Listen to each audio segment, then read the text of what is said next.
How to stop background activity on iPhone. To get started, first of all go ahead and open up the Settings application on your phone.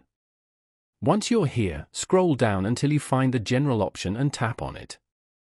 General manages your overall setup and preferences for iPhone, such as software updates, device language, CarPlay, AirDrop, and more. Inside the General menu, look for Background App Refresh and tap on it.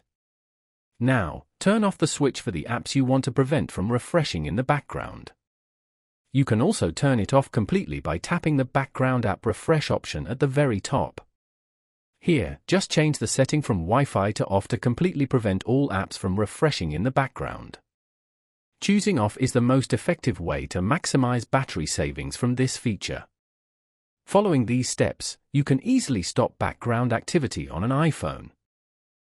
Thank you for watching. Please leave a like if this tutorial helped you, or leave a comment below if you have any questions related to the video.